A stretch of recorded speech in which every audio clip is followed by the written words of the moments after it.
anywhere in the world. And for those for that are trying violence. to, condemn what the emir said, you know Mm, that's a league of women beaters. You know, mm, mm, yeah. That's so basically supporting what the what And I think some of them are shocked that it's coming from the emir.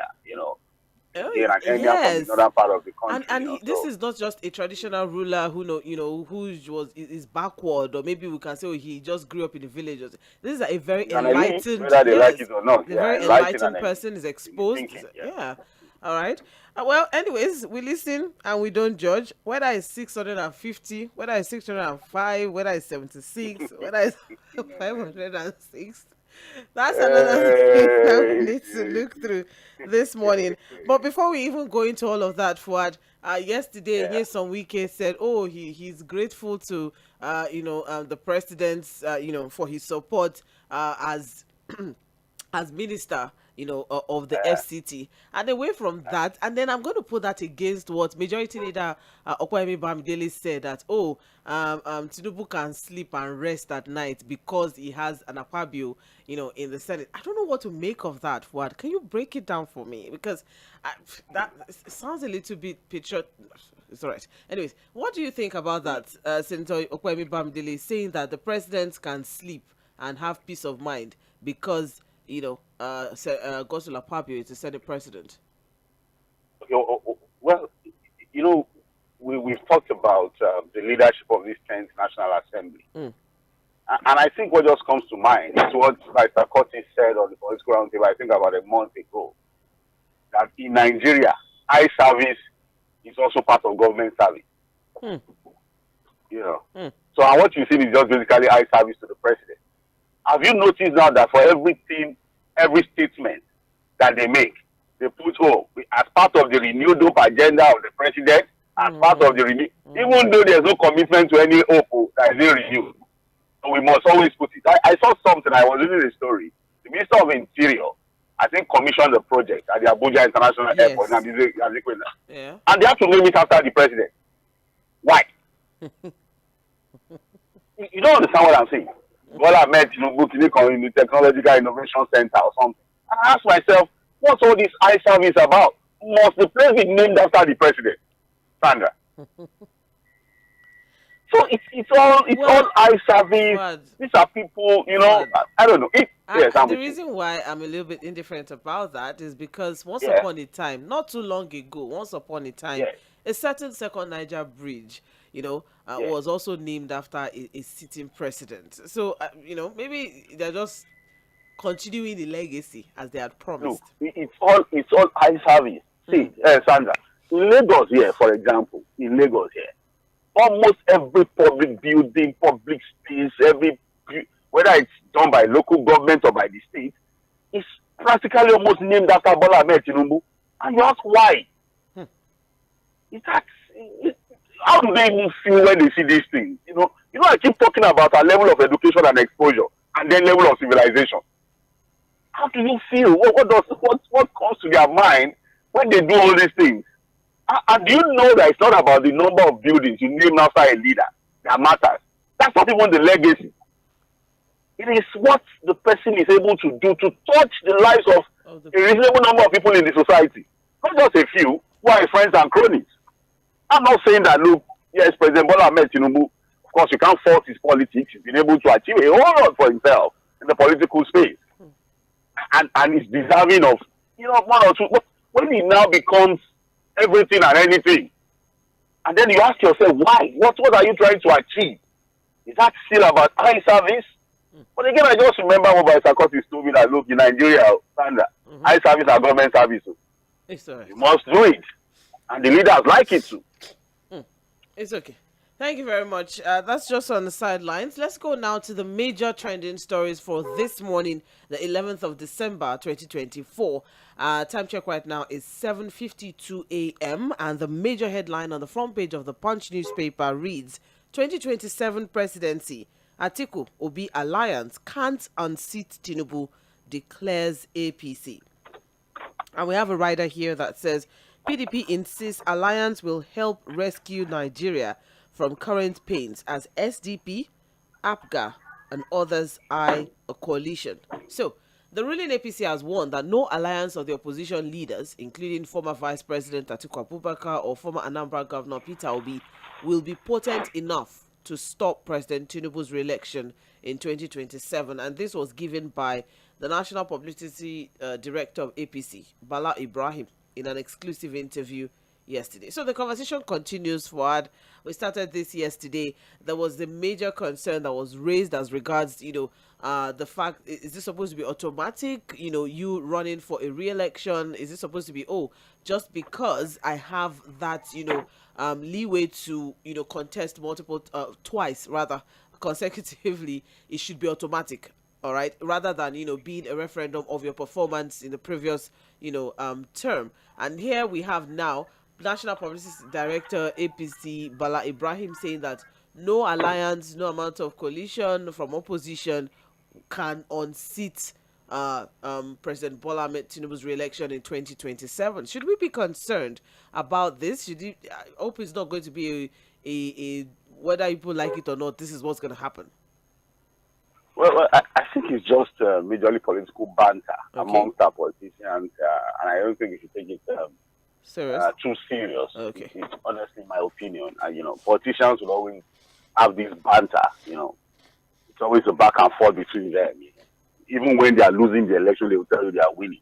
And even though, you might say that, look, I think what can happen reasonably to defeat the APC would be for some sort of alliance to happen. I don't think the parties, if they decide to stay on their own, will be able to pull enough votes to defeat the APC. It's just what it is. No matter what anybody thinks about the performance of the APC now, and the 2027 election was supposed to be a referendum. The reality is that, look, our electoral process does not necessarily guarantee that elections are a form of referendum on the performance of the incumbent. Sandra, we've seen that severally, so it's always about how you are able really to work around some of the flaws in our electoral system, also get the people to vote for you, the sentiments you are able to raise, whether ethnic sentiments, religious sentiment, political sentiment. So you have to put all of these things on the table, Sandra. If you want to win an election in Nigeria, you must also have a lot of money. So the alliance in itself is not even about how to pull enough resources out to wrestle power from the incumbent. So if the APC is saying that, look, no matter the alliance, they cannot defeat the APC in 2027, I'm sure they've also done all their own calculations to understand our own electoral process. I think there's somewhere in the paper, Sandra, where I think a particular professor, forgotten the name now, is saying that, look, the process of rigging the 2027 election has already started. And I had to quickly read the story to understand what the man is saying. And what he said is that, look, we don't pay attention to this thing. A lot of the INEC commissioners actually carry members of different political parties, Sandra. And that the process of appointing non-carry members as commissioners of these electoral bodies have already started, because by next year, a lot of these commissioners would have to be replaced. So those little things we don't pay attention to, Sandra. All we do is to look at the flaws in the electoral system, allow it to endure, think it doesn't matter. We get close to elections, we now start to ask questions, Sandra. But the politicians don't think like that, Sandra. Look, as they are winning one election, they are already planning for the next one. And I'm saying that, look, this current president understands the way we play politics in Nigeria. He understands the structure, understands the process, he understands the thinking of the people, the perception of the people. He knows how to manage it. Look, whether you like it or not, his ability to have been able to keep the political structure of Lagos under wraps for that number of years says a whole lot about his understanding of our electoral process. And I think we already seen something around that kind of structure and thinking at the federal level. So it's going to be a very tough one, Sandra, for any alliance really to wrestle power from the APC in 2027. Like I said, because from experience and from what we've seen consistently, elections in Nigeria are not really a referendum on the performance of the incumbent. A whole lot of other things comes into it. So I understand where the APC man is coming from, that the alliance will not necessarily defeat the APC in 2027. It's not as if they cannot be defeated, but they will have to do a lot of hard work.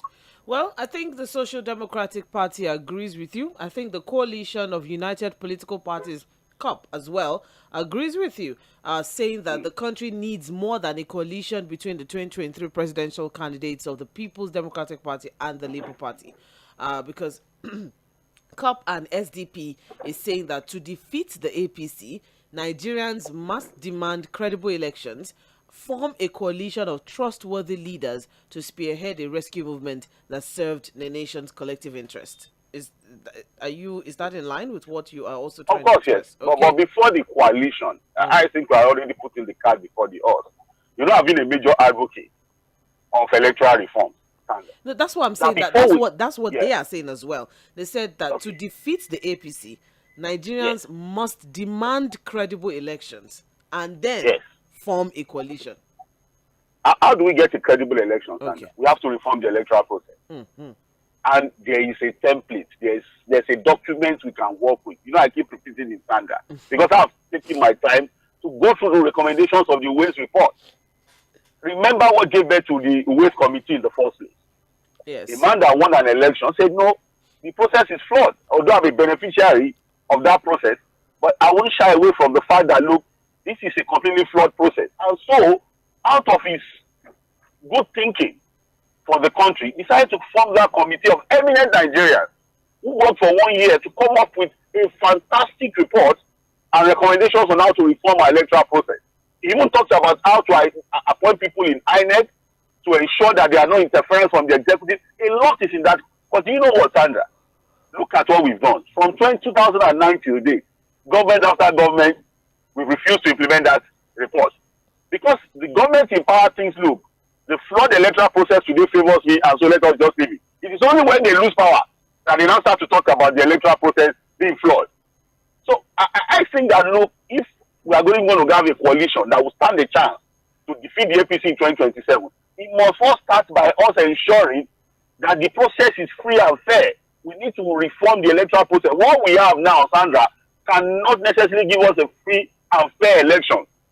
Take it or leave it. Thank you very much. More details on page more details on page 2 of the Punch newspaper. 2027 presidency, which is about 3 years or 2 years or so from now, but it's taking over the major headlines across the papers. Atiku Obi alliance can't unseat Tinubu, declares APC, and we have a rider here that says PDP insists alliance will help rescue Nigeria from current pains, as we have SDP. Which PDP is talking? Is it the weak PDP or Atiku PDP?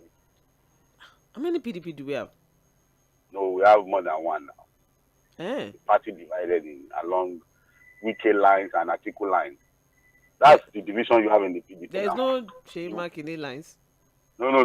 Those ones are floating. They can move right, left. You know, it's like a pendulum, swings right, swings left. What left. about this ambition, this ambiguous ambition of Tinubu that we don't know what exactly it means? You are mixing things up, Sandra.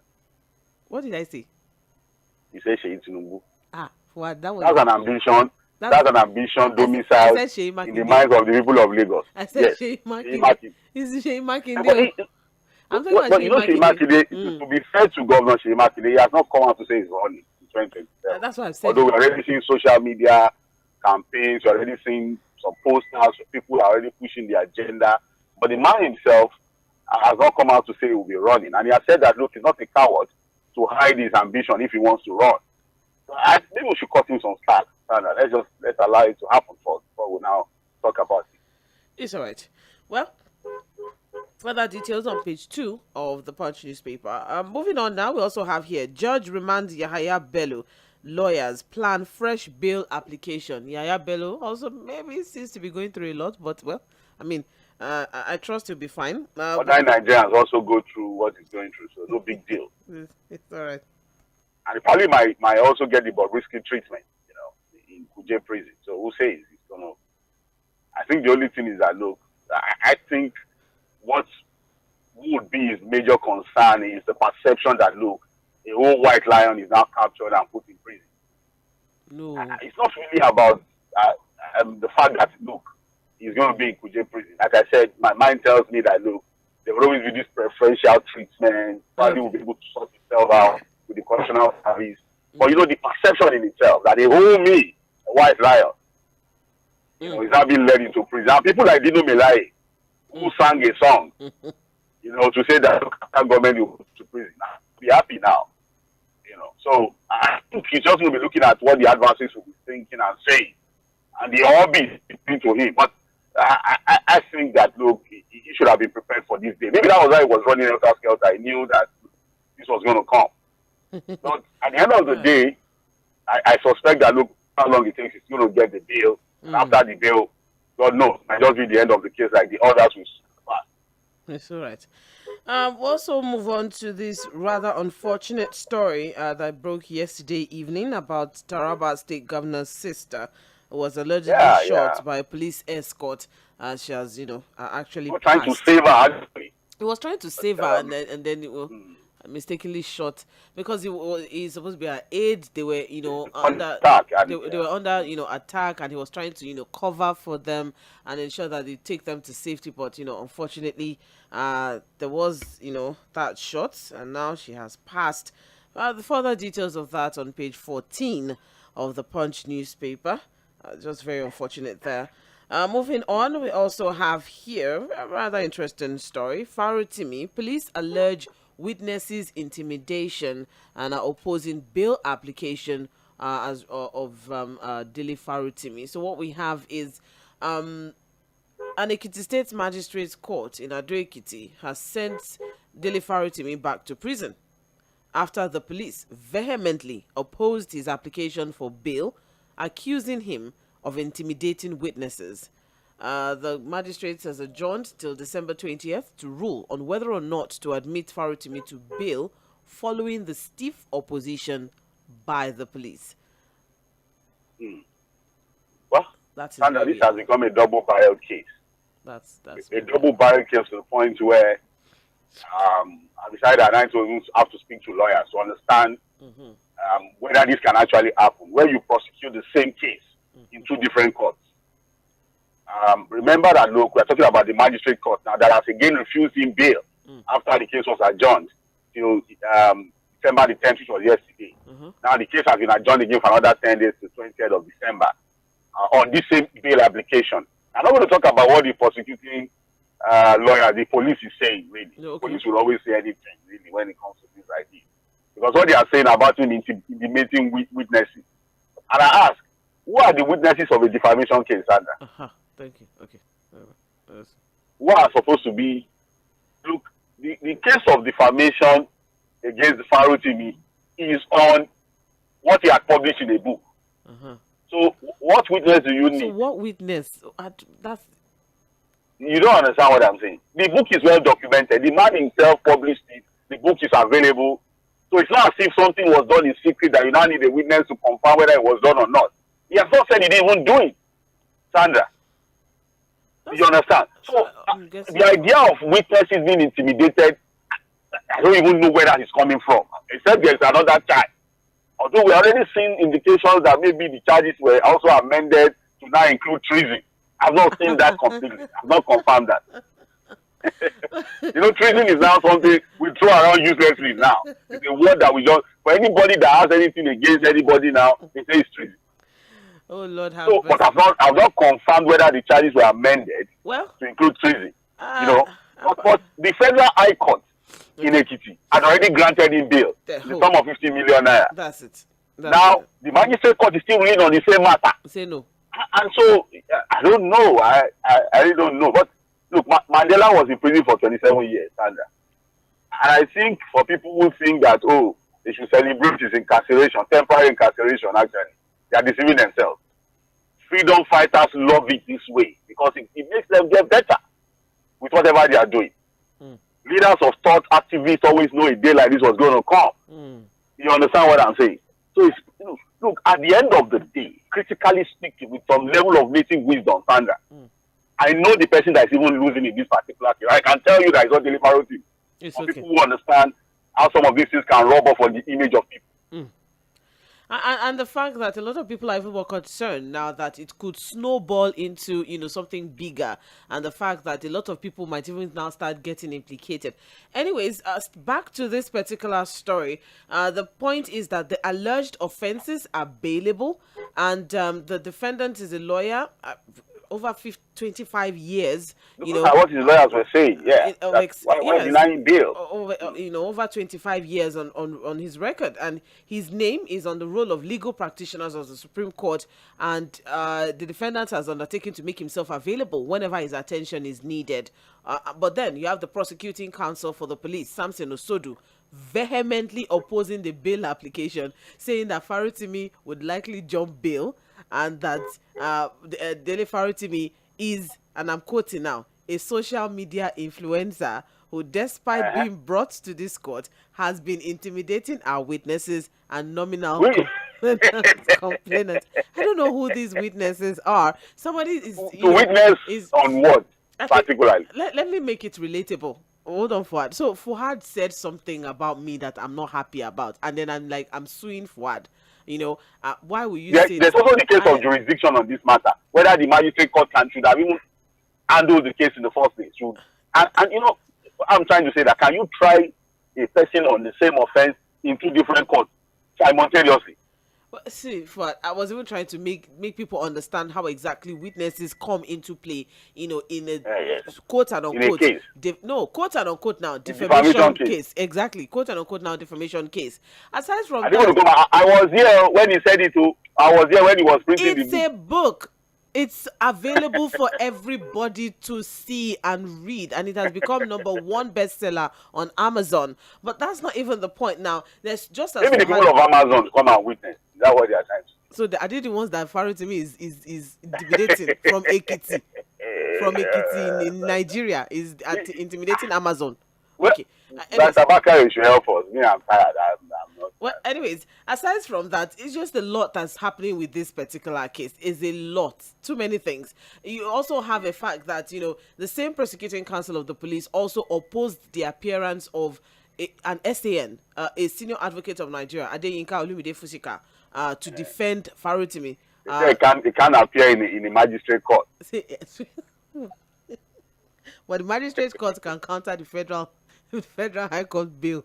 It's okay. Anyways, you see that you are not understanding my level of confusion on the matter. I think at this point now, the lawyers can call in to help us. The lawyers should please just call in and just please help us out, and just because we are children, we are pencils in the hands of our legal justice system at this point now. So let's just keep watching as it unfolds. Meanwhile, the planned protest slated for Ekiti State Command Headquarters, organized by the Take It Map movement, failed to hold because there was no protester in sight. It was supposed to hold yesterday. But let's not forget that a community leader and the Oloti of Ado Ekiti, Chief Michael Osaloni, had cautioned that planning a state protest, was people, they should shelve it or they should face consequences, probably because of that. But then it's just a lot, as we have mentioned, as regards this particular case. More details on page 7 of the Punch newspaper.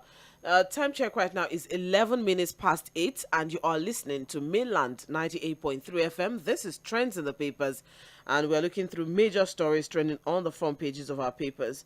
We also have here relocation disputes. Osun State. The federal government has cancelled the 64 billion naira Osun airport approval. And that's what we have now. The report is telling us this morning the House of Reps may no. Oh yes. Oh no. Apologies. I think I took the wrong story. Okay. So more details of that on page 27. Page 27 of the Punch newspaper, and that's as regards the relocation dispute. Actually, the federal government has pulled out of the foundation laying ceremony for the proposed Osun State International Airport in Ede, following a request from the Minister of Aviation and Aerospace Development, Festus Keyamo.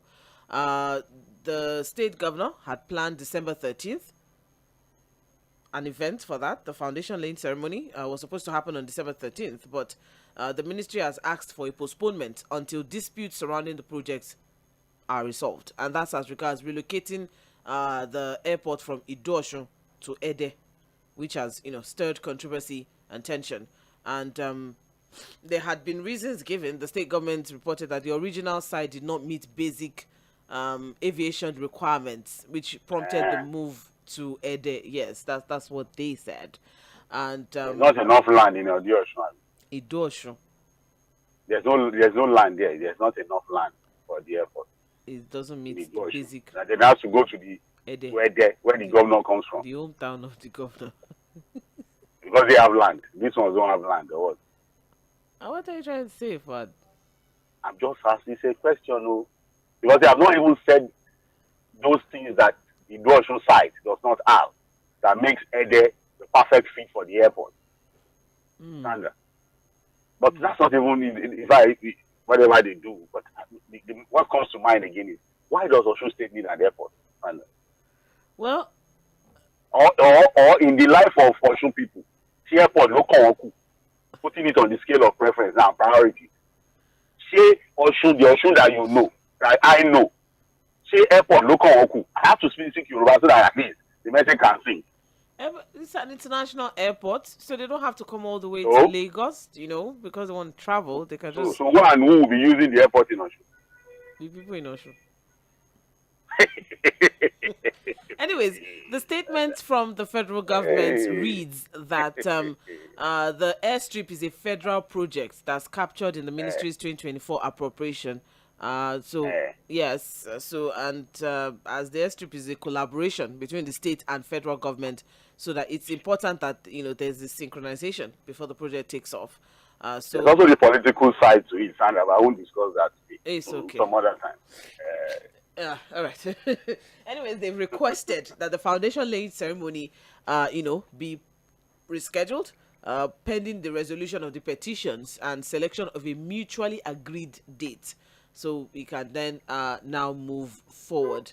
All right. So that's the report. There's quite a lot, to discuss on this particular one. The airport has been cancelled, but because previous administration got approval to the site in a particular location, and there can't be two approvals at once. So, just that back and forth. They should have two airports. One in Osun, one in Ede.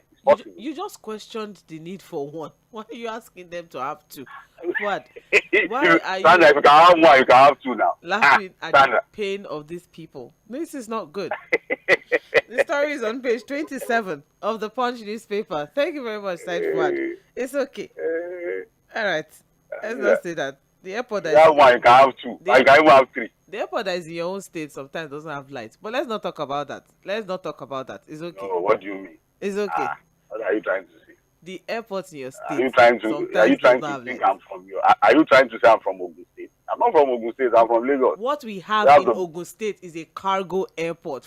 It's a. So how many cargo have landed in that airport? That one is cargo. The point is everybody's doing what they need to do. That's all. Please. How many cargo have you received from that airport? On the front page of the Punch newspaper, we also have here, just by the masthead, finally, tax reform. Reps may resume debate as Southern Caucus prepares for talks. So, the conversation around the tax reform, of course, has not come to an end, as the House of Reps may resume debate over the tax bills for consideration and passage. And this is after the pledge of Southern Caucus of the Green Chamber, made up of federal lawmakers from 17 states of the Federation. And as regards, their resolve, of what exactly we are to expect from them, that then would now tell us what exactly we should look forward to going forward as regards the tax reform. Because what we have... No. Okay. So that's what we have for now. Anyways, for further details, that's on page 2 as well of the Punch newspaper. 16 minutes past 8, and you're still on to Mainland 98.3 FM. It's trends in the papers. Moving on now to the Guardian newspaper. This one touch everybody. Cash scarcity. Okay.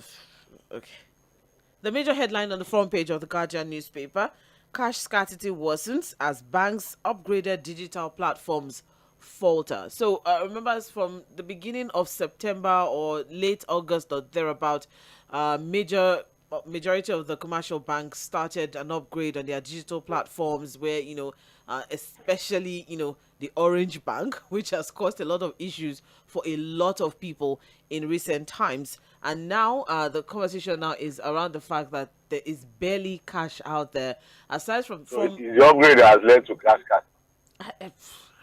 How does that? Because I'm trying to. Exactly. But let's see if we Upgrade can get is for majorly e-transfers, cashless banking, right? This we are talking about physical cash now.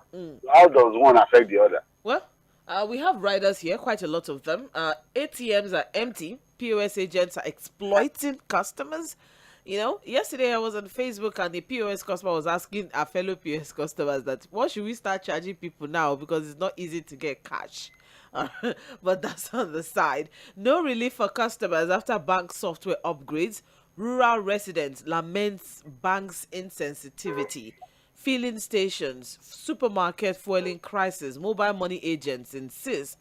Publish weekly reports on banks' cash receipts. Aspifi challenges CBN.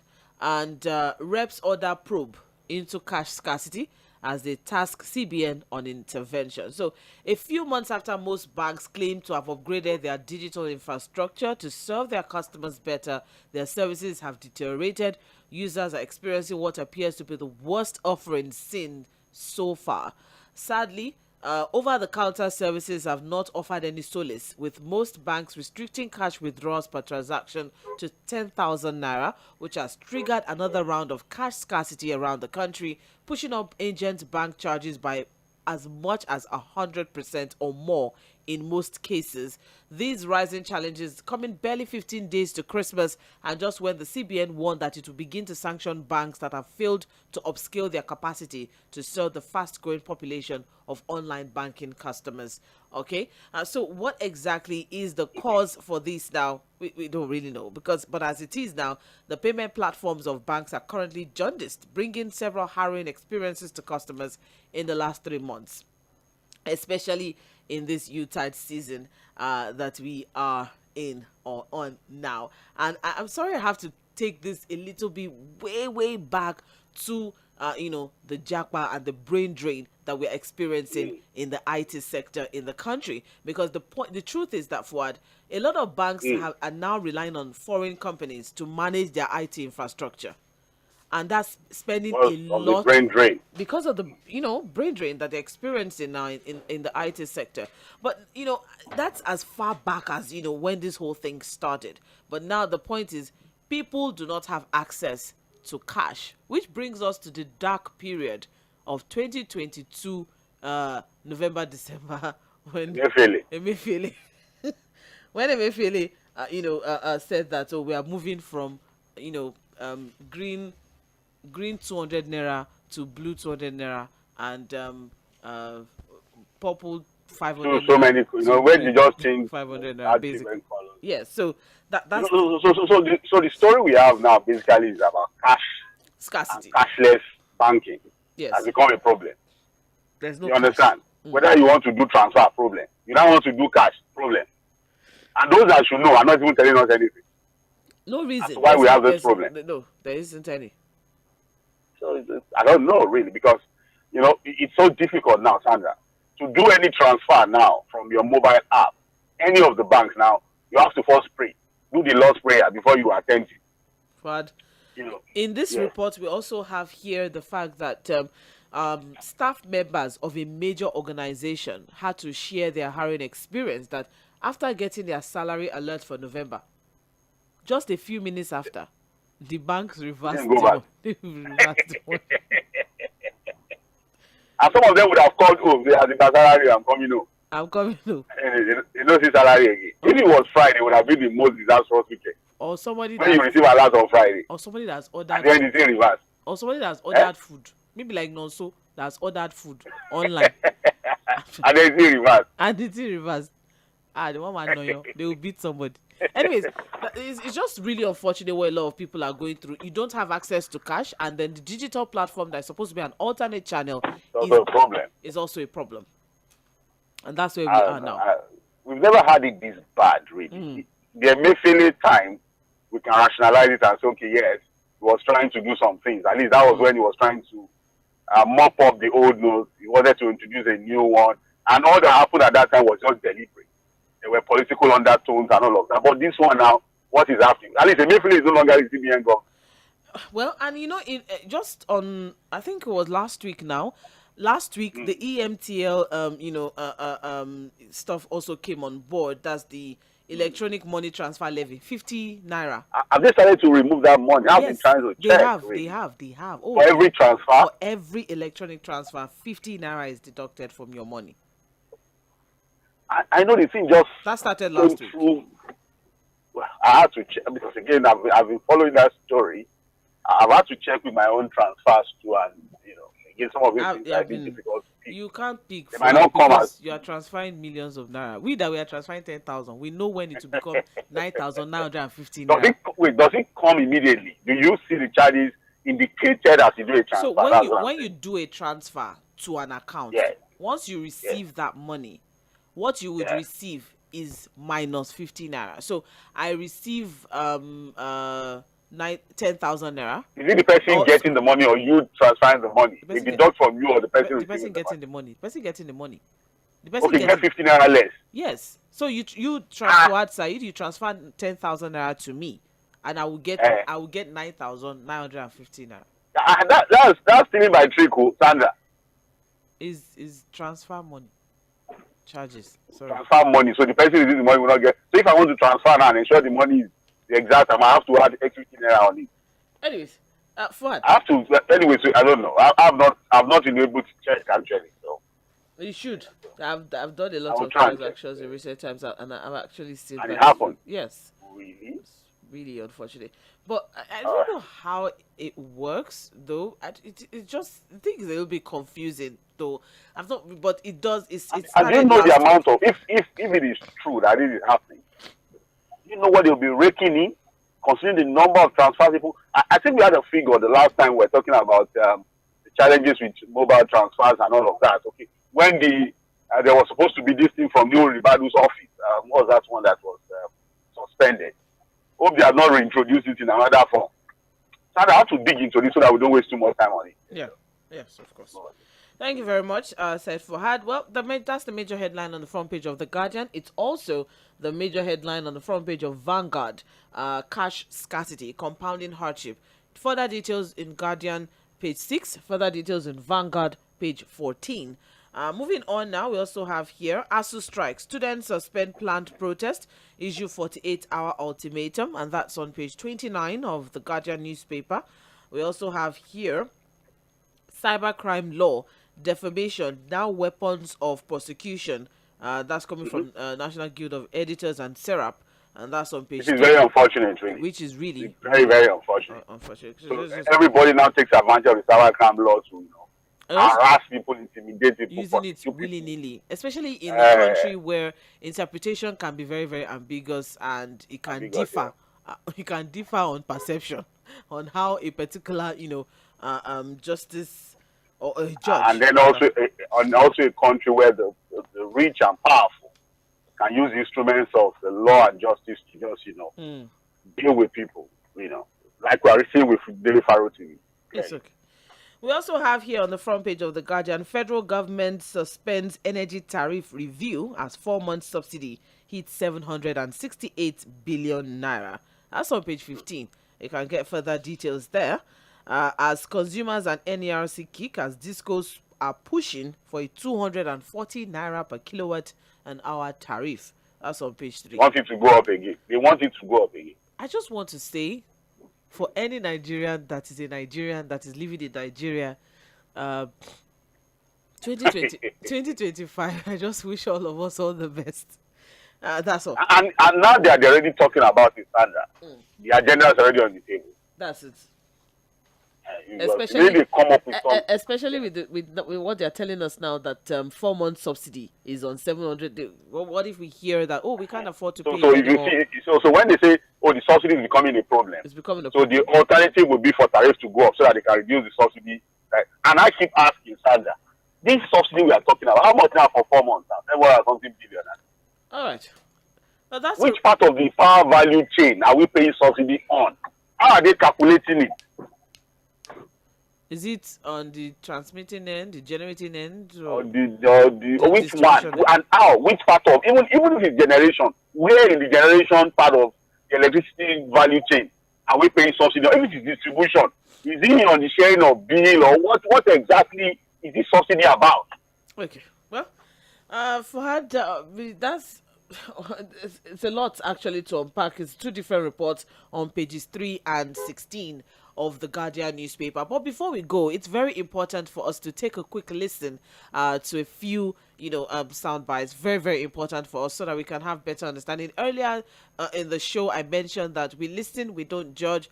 But, Fuad says something. Maybe there are some things that we hear that we have to, maybe not judge, but, have an opinion. We'll talk about.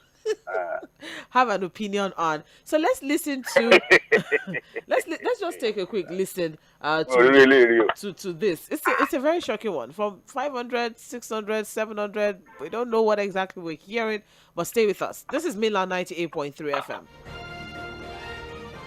The Edo State 2025 appropriation bill of 605 billion 76 million 76. Let me take it again. 506 billion 605 billion. Sorry, 776 billion. Sorry, it's confusing me.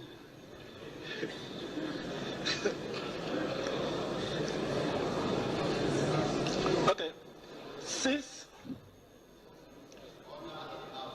Order in the House, please. Mr. Speaker must be ready. Silence, please.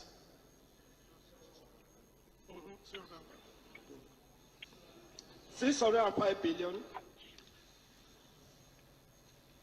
and details of the budget proposal for your consideration and approval. Thank you for your kind consideration. For what? Sure, we didn't get the figure at the end of the day. Hello, Movisi. Just take that one. At least you got 605 billion. What's the figure? I didn't get the figure at the end of the day. I'm not happy for it. The people he was talking to got the figure. Once you get the figure. All right. That is the voice of the governor of Edo State, Monday Okpebholo, when he was brand new governor presenting the budget.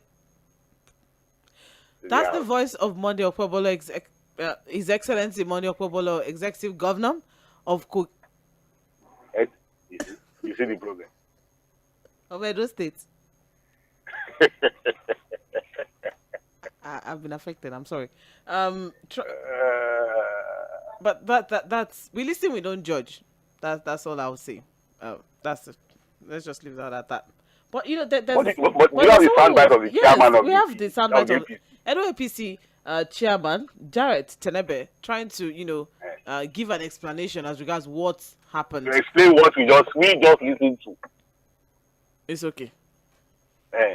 Let's see. Yes, it's been social media has been